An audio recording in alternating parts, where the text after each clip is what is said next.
Eu queria falar, amados, o meu texto é em Mateus capítulo 6, versículo 19 ao 21.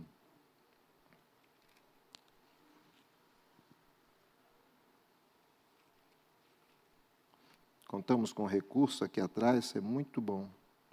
Diz assim a palavra de Deus: Não acumuleis tesouros na terra, onde a traça e a ferrugem destroem, onde os ladrões minam e roubam, mas ajuntai tesouro no céu, onde nem a traça nem a ferrugem destrói, onde os ladrões não minam nem roubam, pois onde estiver o vosso tesouro, aí estará também o vosso coração. Quantos dizem amém? Pai, nós te damos graças, Senhor, pela tua santa e bendita palavra. Muito obrigado, Senhor Deus, por essa noite maravilhosa, Senhor Deus, de podermos falar, Senhor Deus, acerca de missões. E sabemos, Senhor, que missões está no teu coração, ó Pai querido. O Senhor tem enviado o seu Filho como missionário, Senhor Deus perfeito, para, Senhor, nos mostrar exemplos, ó Pai querido, Senhor, da oportunidade, Senhor Deus, ó Pai, que nós temos, ó Deus, de fazer esta grande comissão, de participar desta grande comissão, Senhor, que é a pregação da tua palavra em todas as nações. Muito obrigado por esta igreja, muito obrigado pelo pastor, ó Pai, que tem nos recebido, Senhor, de uma forma tão carinhosa. Quero te pedir, Senhor, chuva de bênçãos sobre a vida, Senhor, desta igreja, respostas dos céus às suas necessidades, ó Pai, e o Senhor Deus faça, Senhor, segundo a tua vontade, no nome de Jesus, amém. Missões, uma questão de investimento. Missões, uma questão de investimento. Se é que nós poderíamos dar um título, é o título que nós queremos falar para os irmãos. O que pensam? Eu queria começar com algumas indagações. O que pensam os irmãos de quantos anos de vida?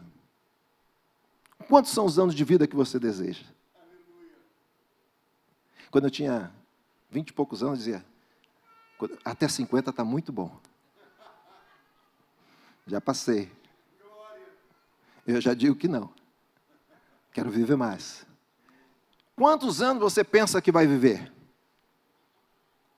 Nós não sabemos a nossa existência.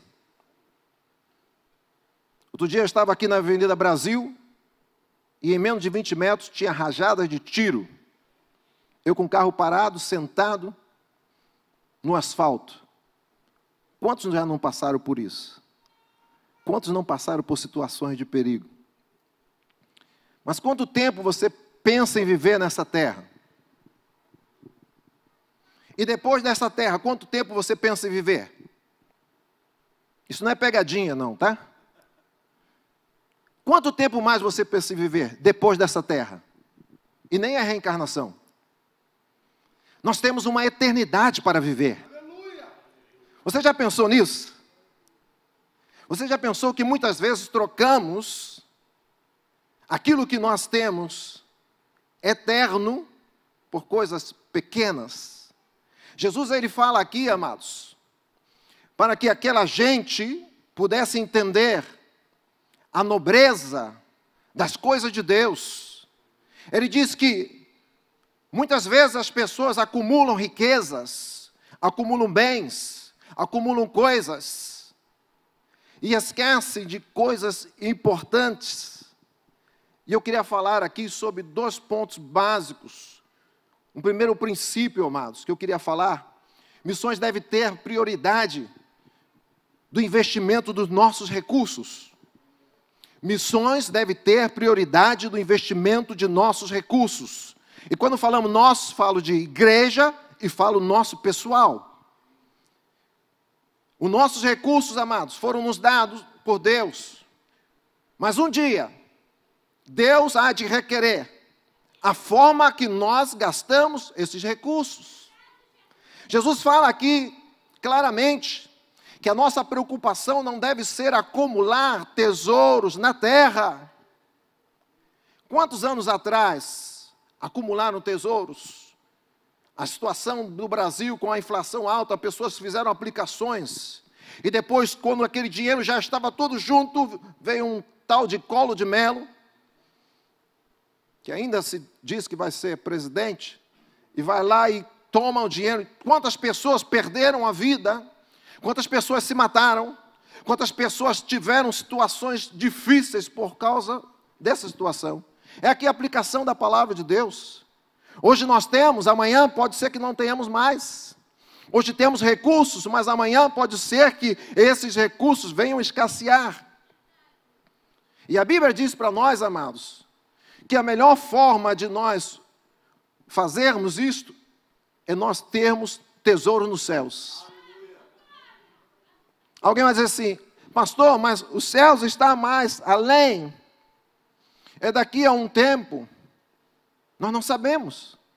Eu não sei se eu saio daqui e de repente ali na porta, minha esposa nesse dia do tiroteio, ela sonhou que eu morria. Imagina.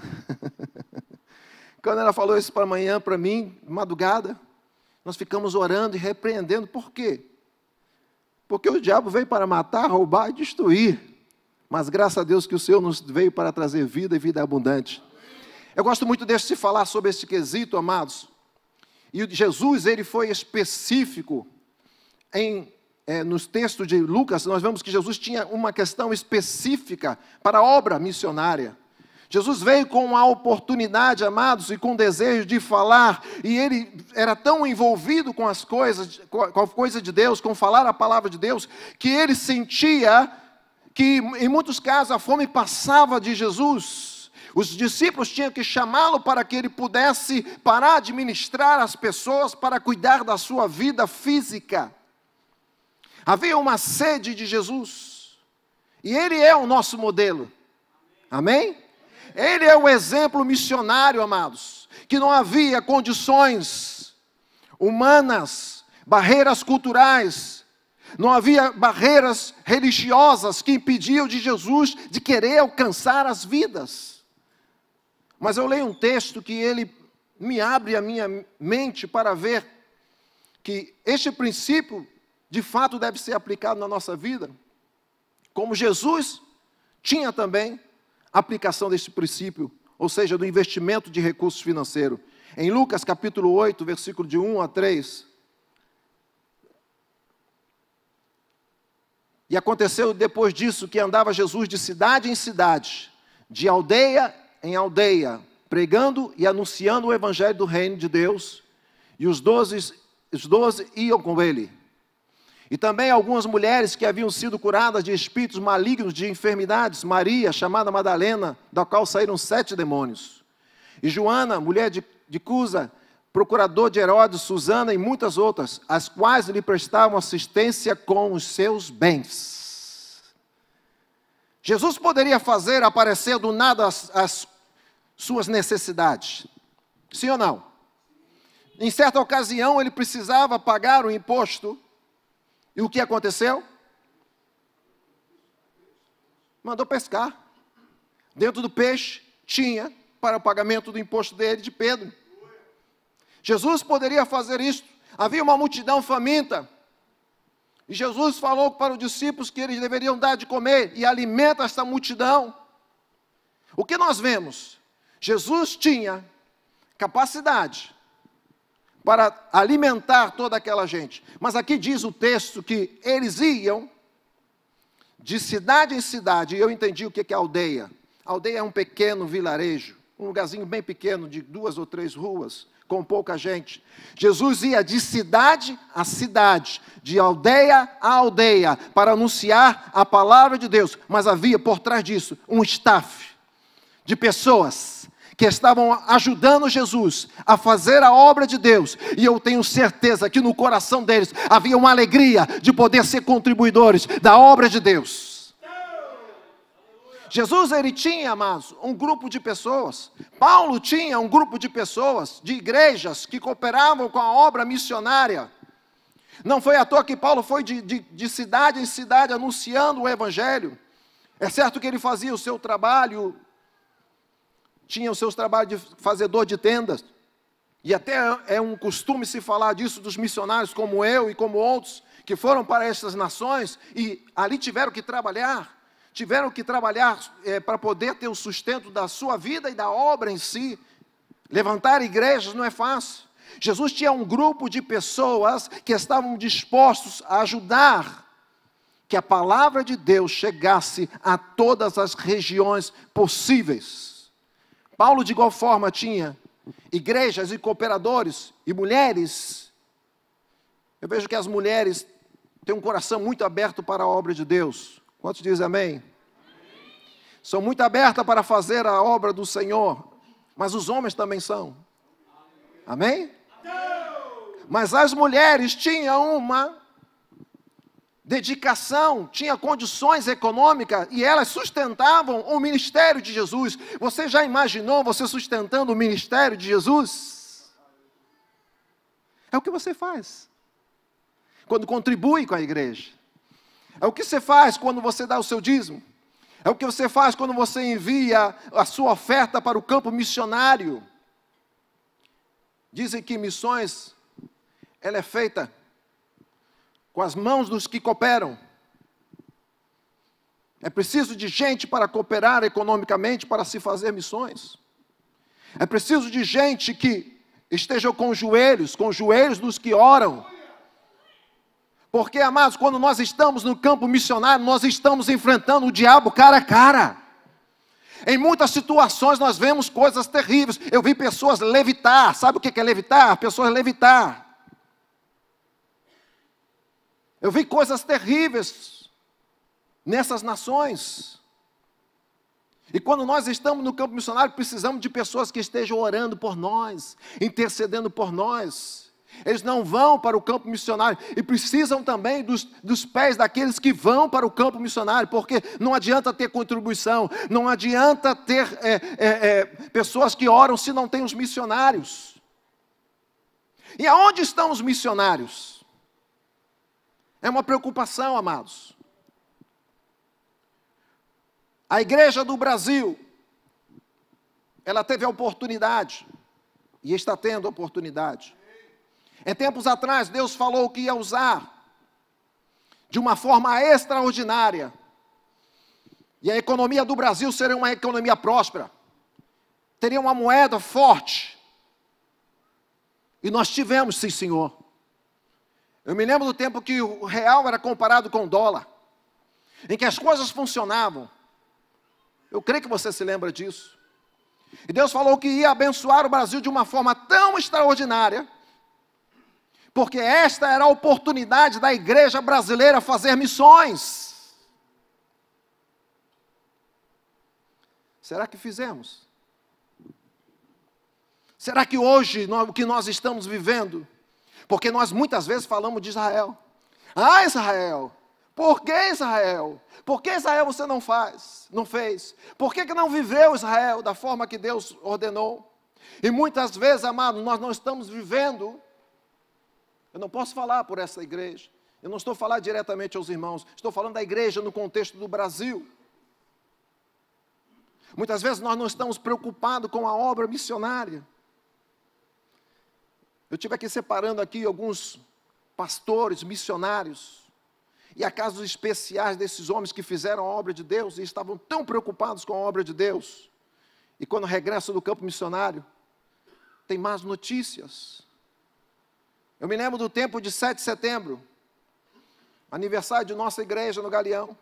E todas as vezes que as pessoas falavam de missões, e eram cultos de missões durante 3 ou 4 dias, aproveitava o feriado de 7 de setembro e se fazia uma programação especial. Entravam as bandeiras com as meninas, as pessoas iam para ali, e todas as vezes, e todos os anos, que o pastor e o presbítero que dirigia o trabalho falavam assim: quem quer entregar-se para a obra missionária, eu era o primeiro a estar ali de joelhos dobrados. Sentia no meu coração um arder tão grande, amados, pela paixão, pelas almas.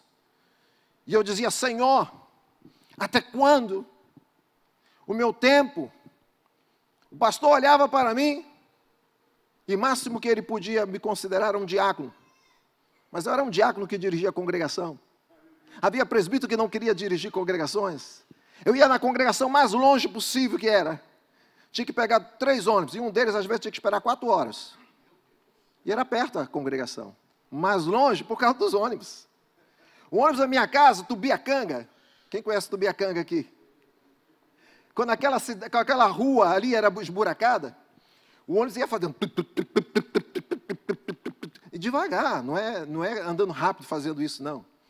Era 30 minutos, algo que se faz em 6 minutos, fazias em 30 minutos. E normalmente o ônibus quebrava. E quando terminava esse trabalho, essa tristeza eu tinha que correr para o Galeão e pegar um ônibus até a entrada da cidade universitária. Está ali, ó, o pessoal da cidade universitária ali, ó. Aí tinha que esperar o ônibus da universidade. Ou um tal de 911, eu acho. Misericórdia. E quantas vezes a gente passava e via ele indo embora e falava, não, meu Deus, que tristeza. Aí terminava o culto, regressava. E quando regressava para casa, subia na passarela para pegar o ônibus para Tubiacanga, estava o último ônibus descendo. Eu com a mala desse tamanho, entregava a minha esposa e pegava a minha pequena, a mais velha, era gordinha e forte, e eu vinha correndo na passarela com ela, e o pessoal lá gritando, espera, espera. Há coisas que Deus faz que a gente não entende. Era um campo missionário para mim. Cidade universitária era um campo missionário. De lá foi levantado pessoas para ir para a Índia. O Carlinhos foi para a Índia, missionário Carlinhos. De lá foi levantado para a Venezuela. E de lá foi levantado para Portugal. É preciso, amados, entendermos que os recursos que nós temos são para promover o reino de Deus. Se a igreja entendesse isso, se a igreja brasileira entender isso, amados, não há impossível para nós. Quando certos homens disseram, vamos nos unir, e falavam a mesma língua, e queriam subverter a vontade de Deus, o próprio Deus disse, que aqueles homens unidos, não podiam permanecer assim, e confundiu-lhes a língua. Se alguém que é contrário, que não tem a direção de Deus, que não tem a bênção de Deus, unidos podem fazer grandes coisas. Imagine a igreja do Brasil, amados, indo para todas as nações para pregar a palavra de Deus.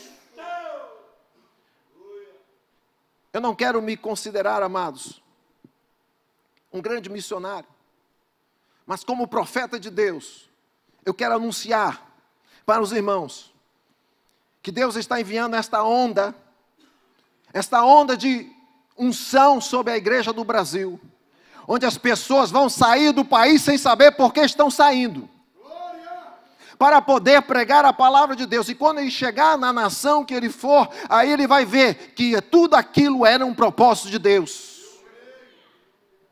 Eu estou trabalhando com Uber, eu costumo estar em contato com pessoas todo o tempo. Aí o meu aplicativo diz assim, virar à direita. Fala assim meio portuguesado. E as pessoas falam assim, mas isso é português de Portugal? Eu falei, eu vim de lá, ainda estou com esse aplicativo. Eu estou querendo ir para lá. De 90 pessoas, de 100 pessoas que pegarem e falar comigo, 90 vão dizer, eu quero ir para Portugal. E no meio desses 90% tem uns 20 e poucos por cento que são cristãos. E Deus está levantando essas pessoas para pregar para esta nação. Eles vieram para cá para trazer o catolicismo para nós. E nós vamos para lá para pregar a palavra de Deus.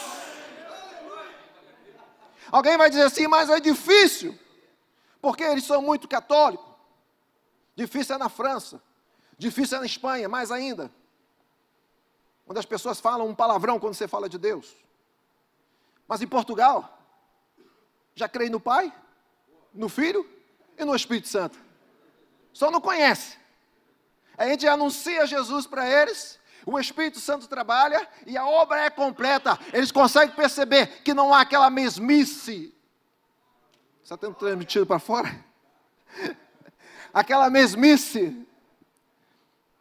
E eles começam a ver, eita, Deus existe. Esta coisa é diferente aqui. Começa a ser tocado pelos hinos. E começa a receber a Jesus como Salvador. Eu não sei se eu vou conseguir concluir. Mas um tempo atrás, quando o Manuel, que é o dirigente lá da igreja, Ele não conhecia o Evangelho. A minha filha, Samara, falava de Jesus. Português tem que ser Manuel. É? Mas é com U, tá? Manuel. Manuel. O Manuel dizia, eu não entro nessa igreja. A filha, conhecida da minha filha, de escola, minha filha começou a ministrar a vida delas. Como criança, 10 anos.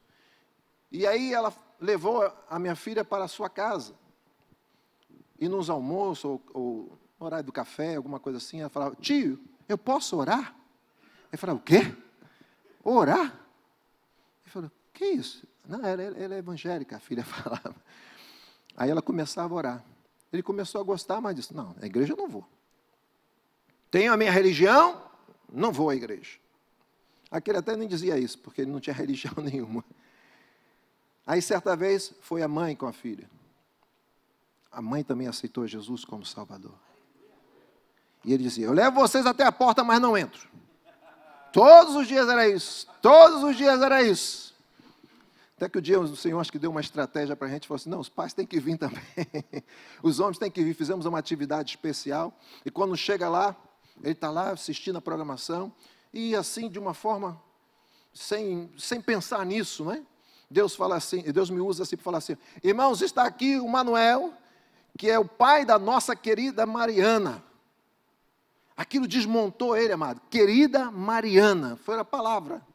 Ele disse, a minha filha é querida. A minha filha é tida como importante no meio desta gente. Naquele dia, amados, ele começou a cantar. E daqui a pouco a filha falou assim, pai, para com isso. Porque ele pulava, ele cantava alegre, pulava e louvava a Deus. E naquele dia ele aceitou Jesus como Salvador.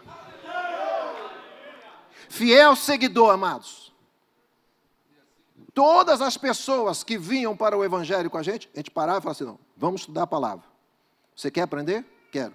Qual dia você tem a oportunidade? Quinta-feira de manhã. Sexta-feira à tarde. Eu ia para cada grupo desses. Eram pequenos.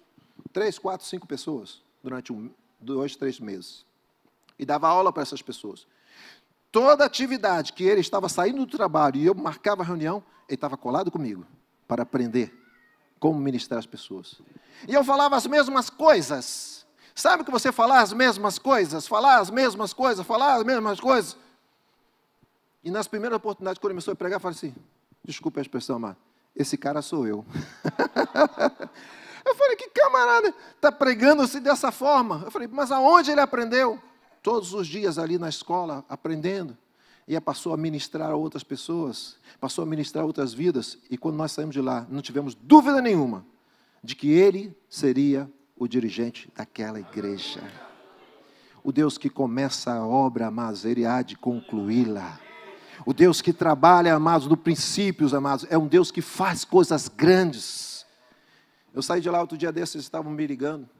Pastor, eu quero que o senhor assista aí, nós estamos fazendo uma reunião aqui. Sabe aquele site? Mas isso já era 1h da manhã lá. E aqui já era, os horários estavam 3 horas, eram por volta de 11 horas. Eu falei, meu Deus, essa gente está fazendo o site 1h da manhã para no outro dia ir trabalhar? E ficaram comigo durante 2 horas. A obra está tão avançada, o trabalho está sendo tão abençoado, amados. E Deus está enviando pessoas para ajudar eles na obra. E graças a Deus, amados, tem sido maravilhoso o trabalho do Senhor ali em Portugal. A contribuição, amados, para as coisas de Deus não deve ser um peso. Nós não devemos considerar um peso. Devemos considerar um privilégio. Amém? Como é um privilégio hoje poder ministrar a vocês, não é um peso para mim. Tem gente que é fominha de pregação, desculpa a expressão. Vai pregar na igreja, ai, maravilha. Olha onde que eu estou pregando. Aí, pá, lança tudo, né? Eu não tenho esse costume, eu gosto de ministrar, assim como minha filha, gosta de ministrar, e a minha esposa também, aqueles que são nós, a nossa igreja, não é? Eu não sou fominha de pregação. Vocês não me veem em muitas igrejas, não. Mas Deus tem me dado a oportunidade para pregar em algumas igrejas. Não deve ser um peso, amados. Nós temos que entender que é um privilégio. Porque um dia nós vamos estar entrando nos portal eterno. Nós vamos ver ali as pessoas, eu vou ver indígenas, amados. Eu não sei como é que vai ser. Ah? Se vai ter a mesma aparência, eu creio que não.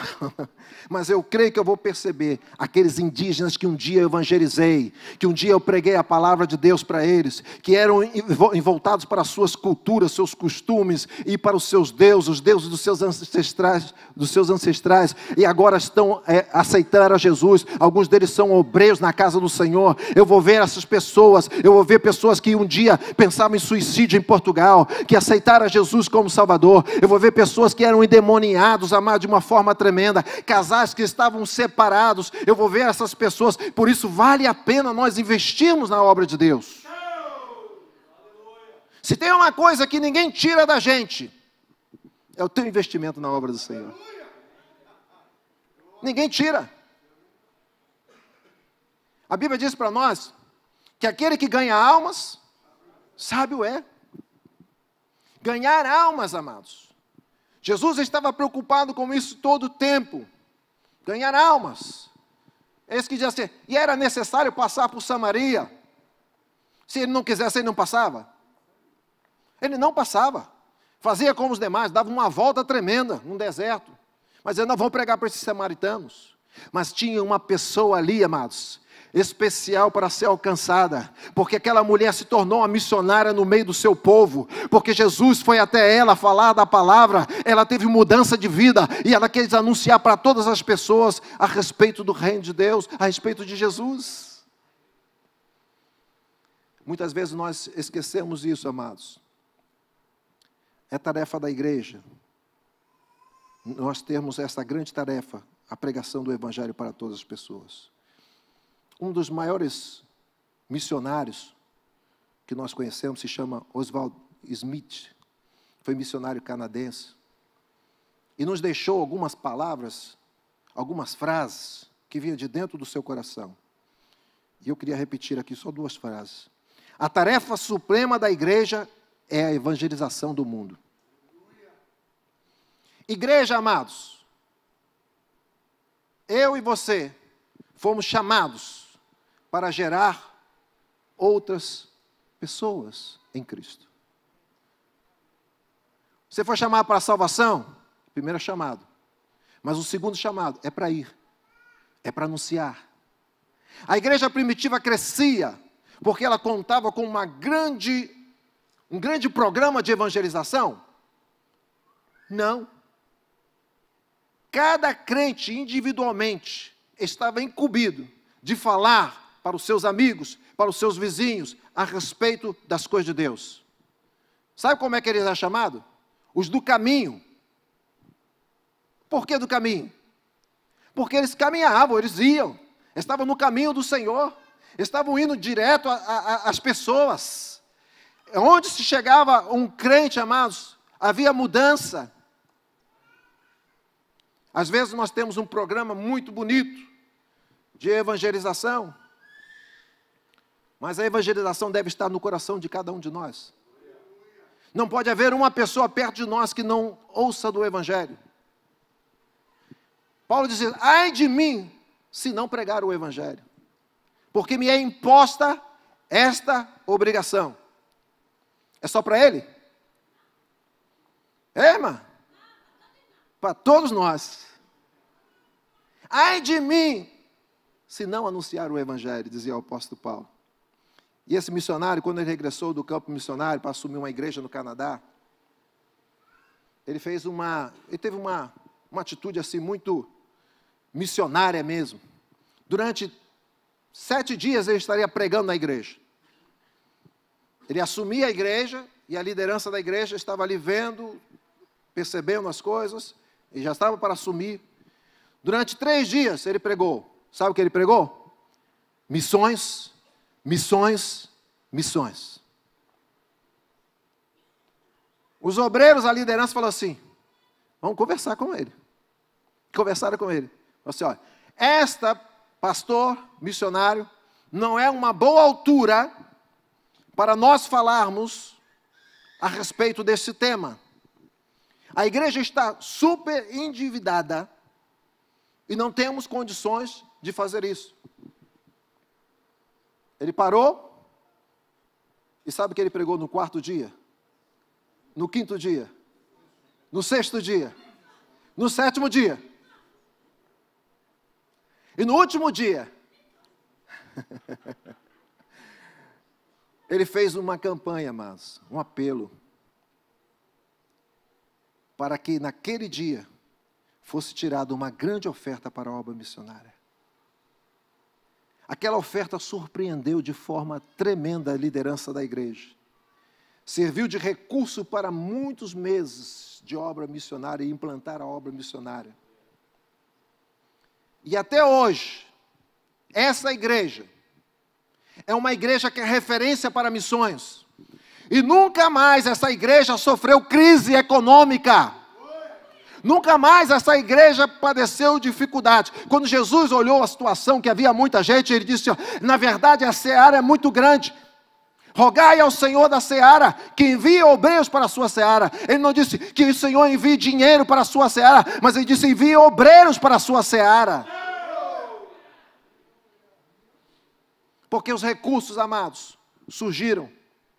E essa igreja hoje, segundo consta, 50% dos seus recursos são para a obra missionária.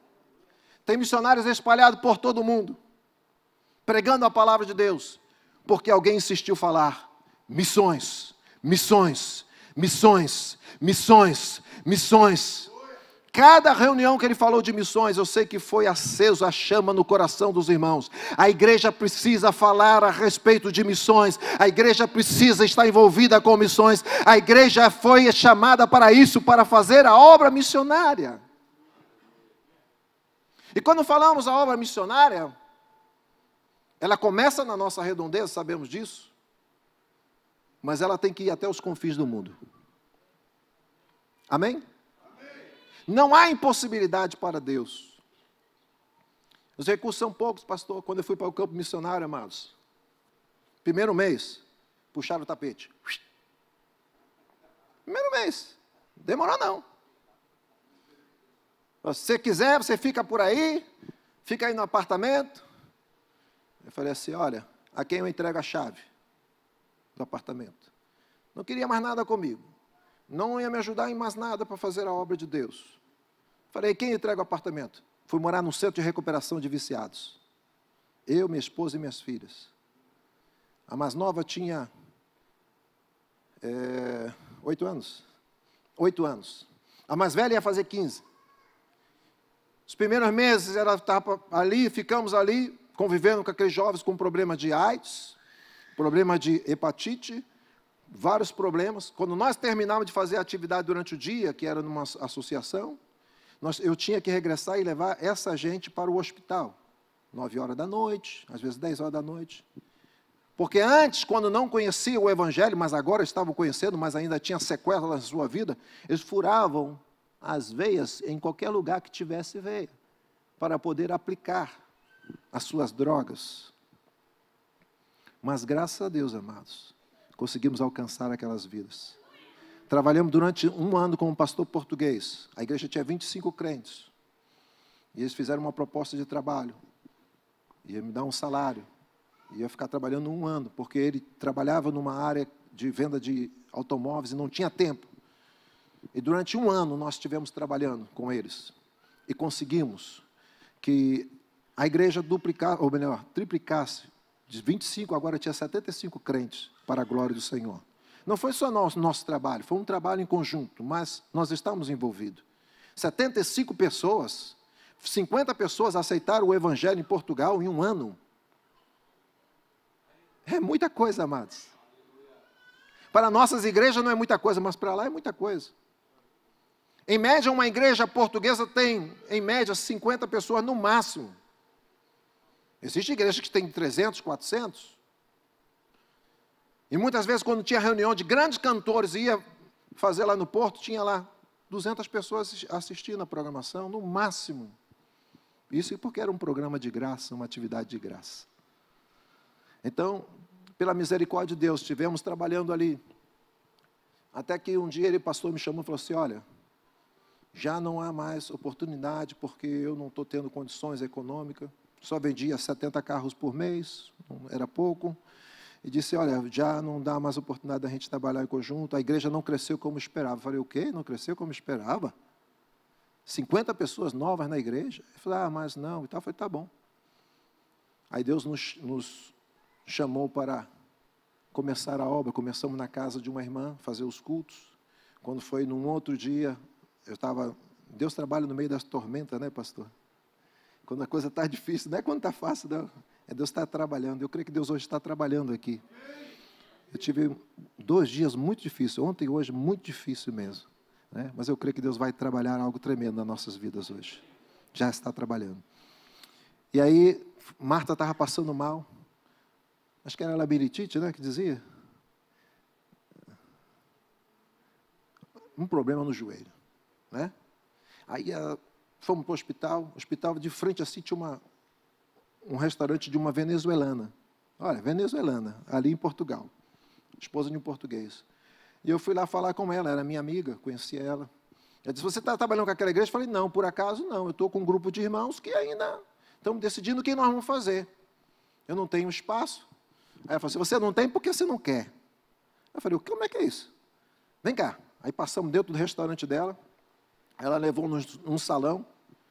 O salão daqui para lá. Ela falou assim, olha, isso aqui é seu. Para você fazer o culto o dia que você quiser.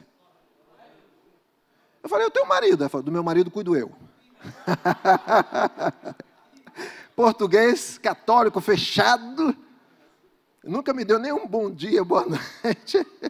Eu que tinha que falar com ele. Ela falou, do meu marido cuido eu. De fato foi. Nós fomos para lá, começamos a pregar a palavra de Deus. A sinuca, nós jogávamos um pano por cima dela e ali era o púlpito.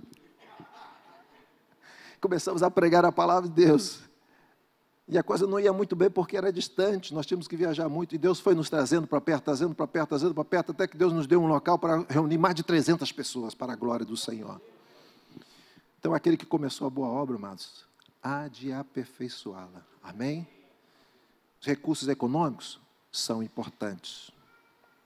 Mas a missão não vive só de recursos econômicos. Eu quero até dizer que acima dos recursos econômicos são os recursos humanos. Deus, quando começou, a obra missionária começou com o apóstolo Paulo, ele não estava preocupado muito com a questão econômica, estava preocupado em alcançar pessoas, formar pessoas em determinada região e depois ir para outra região, e aqueles que eram formados continuavam seguindo, fazendo a obra de Deus. Há um tempo atrás, ou melhor, quando eu comecei a obra missionária, um dia eu estava assim, eu falei, Senhor, eu quero ir para o campo missionário, como é que eu vou fazer?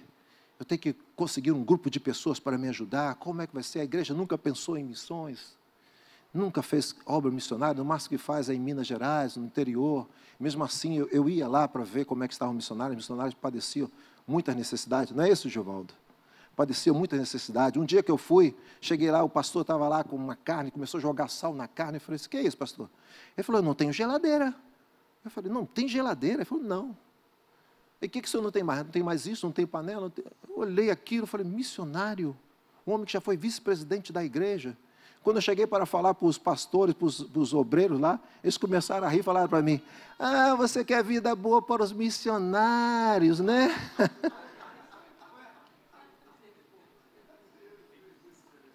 Eu falei assim, eu acho que eu nunca vou para o campo missionário com essa gente. É muito difícil. Vida boa para o missionário, uma geladeira usada. Vida boa para o missionário, umas panelas, um armário. As baratas andavam para um lado e para o outro na casa do pastor. A dificuldade daquele homem que deu a sua vida para ir para a obra missionária, num lugar interior que o ônibus chegava de manhã, saía de manhã, melhor dizendo, e só voltava no final da tarde, regressando. Se a pessoa saísse para comprar alguma coisa, tinha que sair 6 horas da manhã e regressar 7 horas da noite para casa. Essa era a condição que estava aquele homem. Recursos econômicos eram poucos. Mas se houvesse disponibilidade, nossa, como igreja, nossa, não digo nem da igreja em si, mas nós tínhamos que ter preocupação. Na época eu era um jovem, não tinha um salário, não tinha grandes condições. Outro princípio de missões, amados, para fechar, para terminarmos. Missões é, acima de tudo, um investimento de recursos humanos e não recursos financeiros. Quero lembrar o que Jesus falou em Lucas capítulo 10, versículo 2. A seara é grande, mas poucos são os obreiros para esta seara. Ele disse: orai ao Senhor da seara, para que envie obreiros para a sua seara. Durante 11 anos, orei muito, amados. Todas as manhãs eu orava, pedindo: Senhor, envia obreiros, envia pessoas.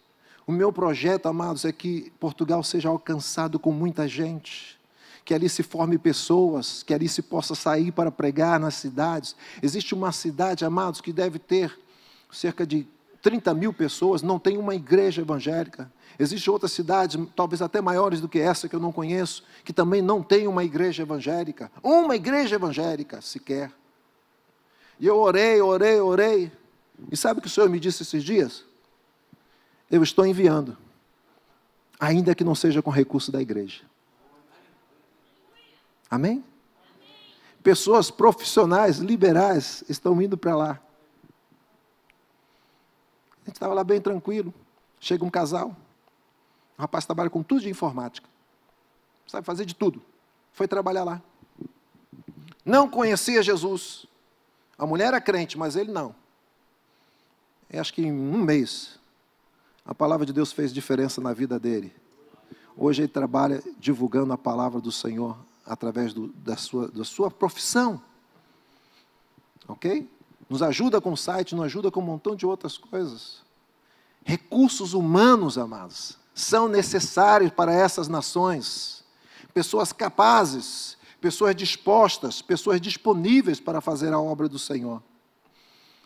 Quando William Carey, pai das missões modernas, ele deu uma palavra que eu registrei aqui e que quero que fique gravada nos nossos corações. Aqueles que seguram a corda são tão importantes quanto aqueles que descem para alcançar aqueles que estão em aflição. Um missionário não é mais importante que você. Um missionário não é alguém mais capacitado que você. O missionário é alguém que teve uma chamada específica para ir a determinado lugar. E muitas vezes, sem ter medo, muitas vezes sem ter condições, ele vai. Mas a igreja que está segurando a corda, amados, é tão importante quanto o missionário. O seu trabalho em missões, quer seja orando, quer seja contribuindo, é tão importante do que ir. Se todos forem, é impossível. Mas se alguém estiver do outro lado, segurando a corda, esse missionário vai fazer um trabalho muito bom. Porque o Deus, o Senhor da seara, está com ele. Imagina, irmão, que tive que trabalhar, minha esposa teve que trabalhar, e eu disse, pessoal, o trabalho dignifica o homem, glória a Deus por isso. Mas alguns trabalhos lá você não tem tempo para fazer as coisas de Deus. E muitas vezes a gente tem que suar para poder continuar fazendo a obra de Deus. E eu falo para os irmãos, não como desabafo, não, porque eu assumi esta missão. E quando me abandonaram, a segunda vez, não é para marinheiro eu era, né? Fui sargento da Marinha, dei baixa para ir para o campo missionário, para a Venezuela. Mas não era marinheiro de primeira viagem. Mas se tiver a terceira viagem e for igual, amados, eu não me preocupo, porque eu sei que o Deus que nós servimos é um Deus que cuida da gente. Quando o pastor português disse, você pode, nós vamos deixar você, esqueci de concluir, você pode abrir igreja onde você quiser. Eu não tinha nem onde morar. Como é que eu vou abrir igreja?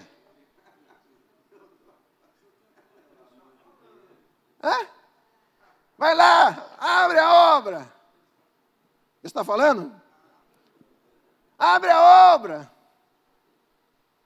Eu não tinha nem onde morar, amados.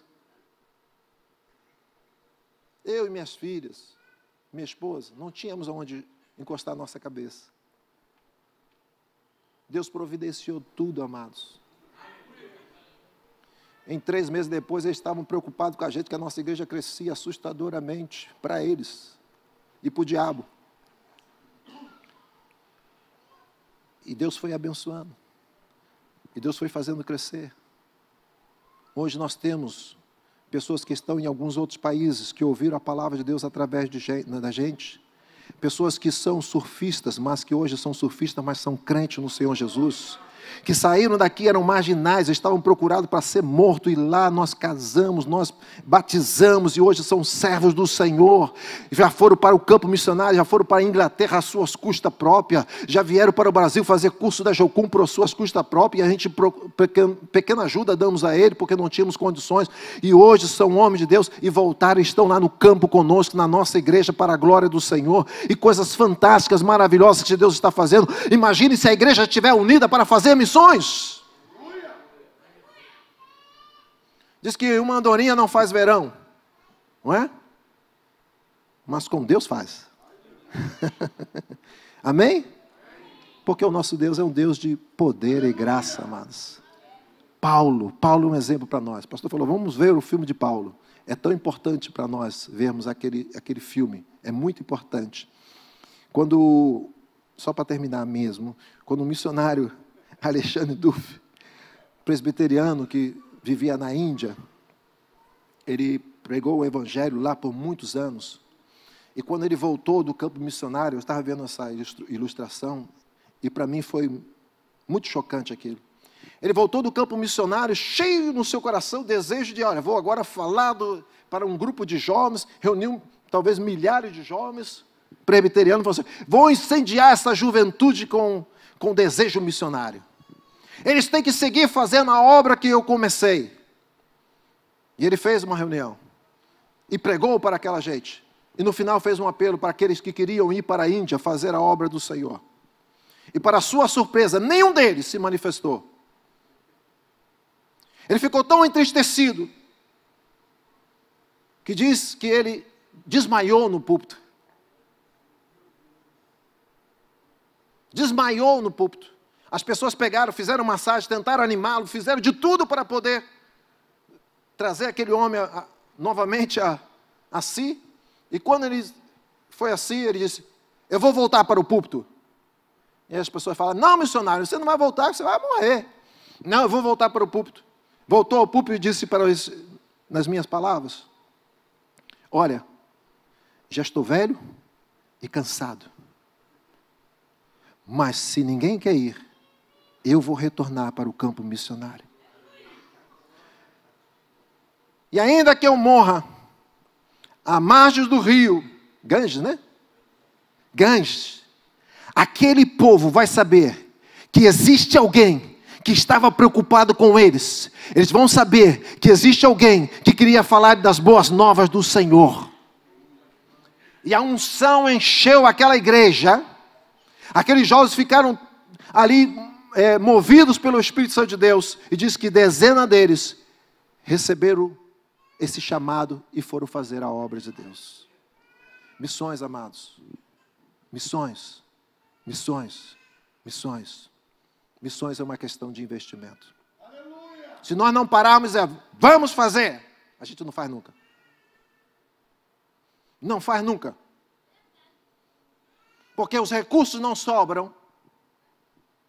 Porque não há pessoas que às vezes a gente pensa que está qualificado para aquilo. Ou uma série de outras coisas. Nós não fazemos missões. Mas Deus está chamando a igreja do Brasil para fazer a obra missionária. Desculpe, pastor, o tempo. Eu não vou conseguir passar aí as fotos. Algumas coisas. Pode passar?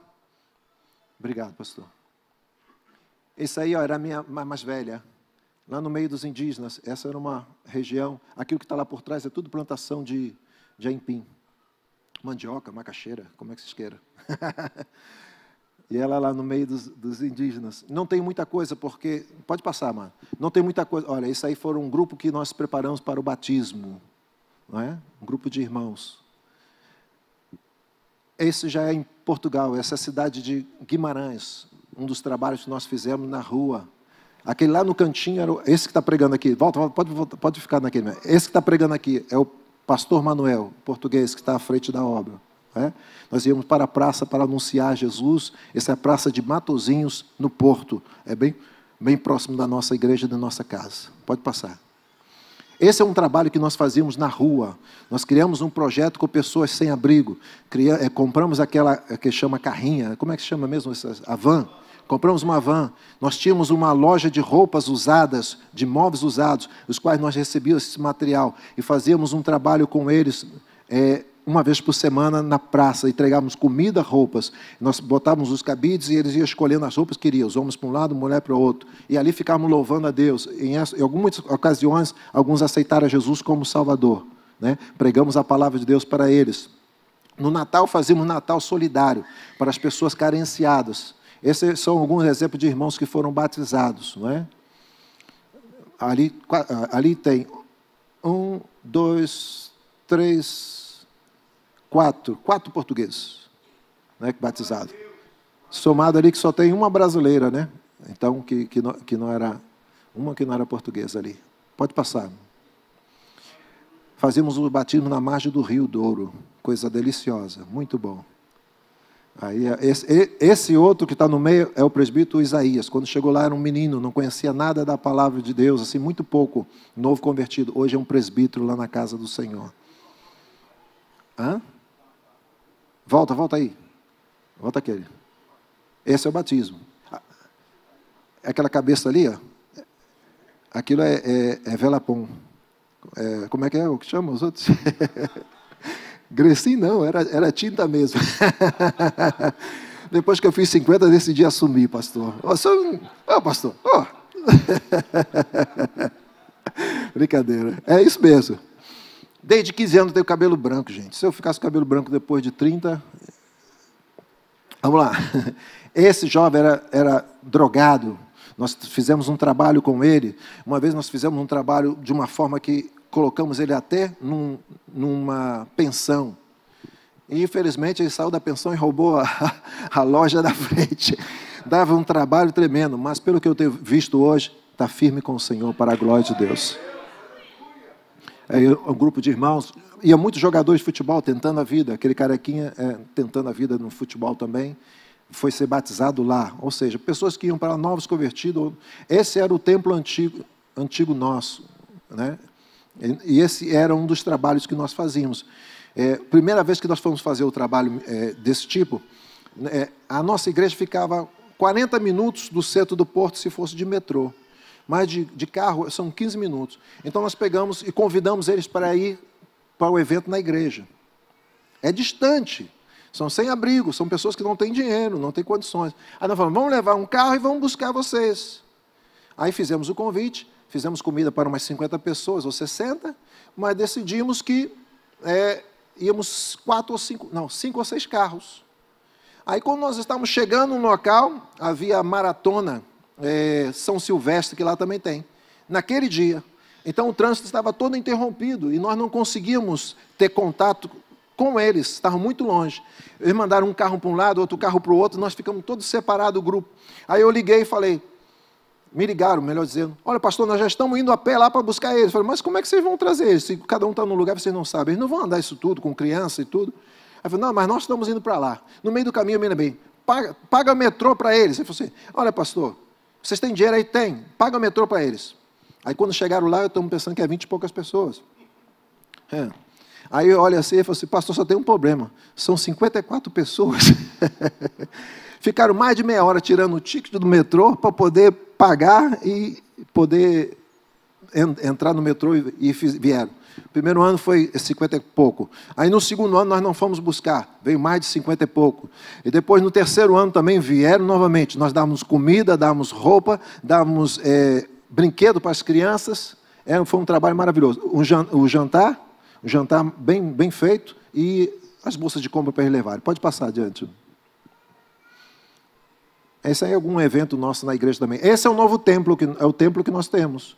Cabe aí umas 150 a 170 pessoas, né? Tudo organizadinho, as cadeirinhas, tudo. Nós temos sala de criança, temos tudo bem organizado. Pode passar.